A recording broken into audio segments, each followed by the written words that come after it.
नमस्कार। बिहार तक में आपका स्वागत है और मैं हूं सुजीत। भाई, राज्य के मुख्यमंत्री और देश के प्रधानमंत्री की मुलाकात हो रही हो, वो तो बहुत बड़ी खबर है। हम पत्रकारों के लिए भी, मीडिया कर्मियों के लिए भी, सारे मीडिया के संस्थानों के लिए भी। लेकिन सरकार का जो तंत्र है, सूचना विभाग, उसके लिए ये महत्वपूर्ण नहीं है। हालांकि ये मुलाकात कल हुई है प्रधानमंत्री से मुख्यमंत्री नीतीश कुमार की, गृह मंत्री अमित शाह की, लेकिन सूचना विभाग या आईपीआरडी कहें या सीएम हाउस का भी एक ग्रुप है, उसमें भी कहीं भी कोई खबर नहीं आई। न फोटोग्राफ आया कि दोनों मिल रहे हैं। हालांकि ये खबर कल की है और कल इसी कार्यक्रम में हमने उस मुलाकात की पूरी जानकारी दी थी और ये भी बताया था कि मुख्यमंत्री नीतीश कुमार का प्रधानमंत्री नरेंद्र मोदी से मिलना कितना महत्वपूर्ण है,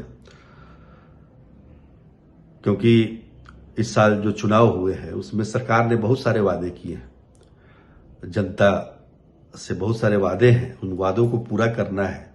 तो बिना केंद्र सरकार की मदद से वो पूरा हो नहीं सकता है, इसलिए मिलना जरूरी है। 7 निश्चय 3 जो नीतीश कुमार का निश्चय है उसको पूरा करना, जिसमें नौकरी, रोजगार, बहुत सारे जो पेंशन वृद्धि, बिजली का 100 यूनिट माफी, ये सब चीजें हैं जिसमें धन की आवश्यकता है और धन कहां से मिलेगा तो केंद्र सरकार देगी, तो इसलिए मिलना जरूरी है। अमित शाह से भी मुलाकात हुई, गृह मंत्री से। वहां मुलाकात राज्यसभा के चुनाव को लेकर चर्चा हुई, साथ में जो कैबिनेट का विस्तार होना है मकर संक्रांति के बाद बिहार में, क्योंकि देखिए जेडीयू के 6-7 मंत्री बनने वाले हैं, 2-3 लगता 3-4 बीजेपी के भी बनेंगे। नितिन नवीन बीजेपी के राष्ट्रीय कार्यकारी अध्यक्ष बन गए हैं। उनके पास 2 विभाग थे जिससे उन्होंने इस्तीफा दिया है, तो उन विभागों का बंटवारा भी होना है।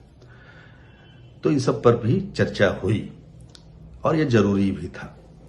भले ही 1 महीने बाद गए सरकार गठन के, लेकिन गए। तो इतनी महत्वपूर्ण बैठक जिसकी जानकारी हम मीडिया वालों को 2-3 दिन पहले से थी कि मुख्यमंत्री दिल्ली जाने वाले हैं। अब ये सूचना एवं जनसंपर्क विभाग या फिर कहें कि आईपीआरडी को ये इसकी सूचना नहीं थी क्या कि वो जाने वाले हैं या किस लिए जा रहे हैं? ठीक है, आप नहीं बताइए, लेकिन कम से कम फोटो तो डाल दीजिए महाराज। फोटो तो डिप्टी सीएम सम्राट चौधरी के यहां से जारी हुआ और सभी मीडिया संस्थानों में, अखबारों में, टेलीविजन में, न्यूज चैनलों में, सब जगह वही या फिर पीएमओ से जो जारी हुआ फोटो वहां से चला। लेकिन आईपीआरडी का क्या दायित्व है? अगर यही से चलाना होगा तो आईपीआरडी को रखने का क्या मतलब है? सूचना एवं जनसंपर्क विभाग सरकार का चेहरा है, सरकार के चेहरे को चमकाने की जिम्मेदारी उस पर है। तो ऐसे विषय पर अगर आईपीआरडी से कोई खबर नहीं आएगी तो ये विभाग के अस्तित्व पर सवाल खड़ा हो जाता है। देखिए, केवल सूचना और जनसंपर्क विभाग ही मतलब एक विभाग नहीं है, मतलब पूरा अमला तो है ही उनका, सेक्रेटरी से लेकर नीचे तक सैकड़ों लोग होंगे उसमें। साथ में एक पीआर एजेंसी भी हायर है जो कि मतलब इमेज बिल्डिंग के लिए सरकार की। भाई उसी को बता देते, 2-4 लाइन लिख देता, फोटो डाल देता। वैसे भी पीआर एजेंसी अपने मन से तो कुछ डालना नहीं है उसको तो ऊपर जो नौकरशाही बोलेगी वही वो डालेंगे। तो उनको भी कुछ बता दिया कीजिए। आखिर किस काम के लिए करोड़ों रुपए आप दे रहे हैं? आप विभाग पर करोड़ों रुपए खर्चा कर रहे हैं। तो और पता नहीं इसकी जानकारी मुख्यमंत्री को है कि नहीं है, ये भी देखना होगा, क्योंकि मुझे नहीं लगता है कि इधर हाल के वर्षों में जिस तरीके से सूचना को कम करने की कोशिश की गई है, सूचना को एक तरह से मतलब रोकने की कोशिश की गई है सरकार की। पहले मुख्यमंत्री कहीं भी जाते थे, उनका प्रोग्राम एक दिन पहले आ जाता था कि आज यहाँ जाने वाले हैं, आज ये कार्यक्रम है, आज वो कार्यक्रम है, लेकिन कुछ नहीं, अब खत्म। कोई खबर नहीं देता है इसकी, कहाँ जाने वाले हैं तो छोड़िए, अब तो मतलब जाने के बाद भी खबर नहीं देता है कि भाई वहां गए थे। बीच में तो पहले तो ये भी खबर आ जाती थी कि आज यहाँ निरीक्षण किया, भले ही वो लेट से आए, सुबह में निरीक्षण किया, शाम तक आए खबर। लेकिन सवाल है कि आज सूचना क्रांति का समय है, एक एक सेकंड में लोग ट्वीट करके कहां से कहां बात पहुंचा रहे हैं, और आपको उसकी कोई चिंता ही नहीं है। आप चाहते हैं कि लोग खबर कम जाने। मुख्यमंत्री वैसे ही जनता, ठीक है, जनता ने उनको प्रबल समर्थन दिया है, इसमें कोई दो राय नहीं है। विकल्प एक बहुत बड़ा कारण है, लेकिन जनता से कोई डायरेक्ट मुलाकात नहीं है। जनता दरबार हुआ करता था, वो भी बंद हो गया।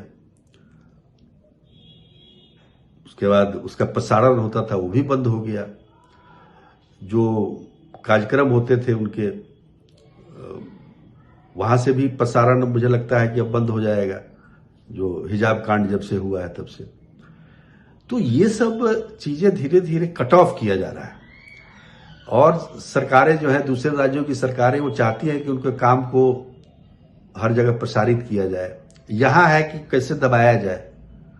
क्या बात है भाई, दबाने के पीछे वजह क्या है? क्यों दबाना चाहते हैं हर चीज को? खुलकर क्यों नहीं रहते?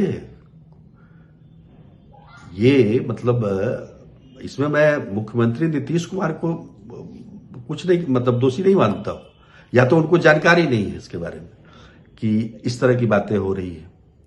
पत्रकारों से भी मुख्यमंत्री की मुलाकात नहीं होती है। पहले राह चलते कुछ बाइट वाइट भी हो गया, वो भी नहीं हो पा रहा है। तो आखिर अब तो चुनाव भी बीत गया, अब 5 साल का समय है। अब सरकार को खुले मन से चलाइए, खुलेआम चलाइए।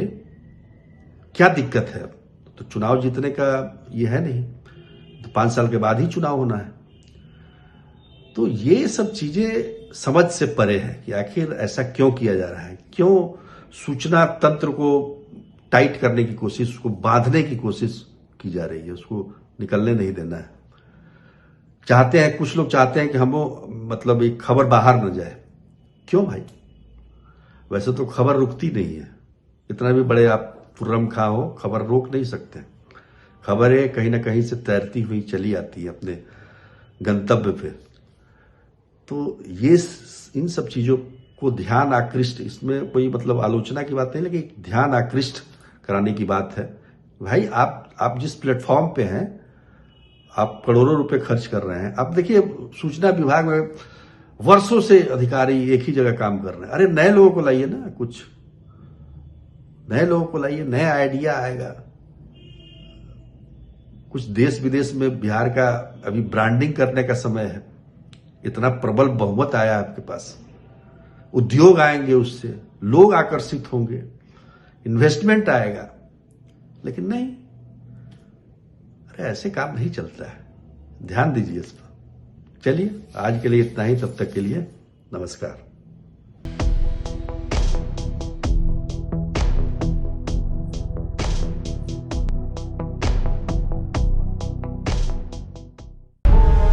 विशाल दुबे अपने दुश्मनों के बीच में ऐसा रहता है जैसे 32 दांतों के बीच में जी।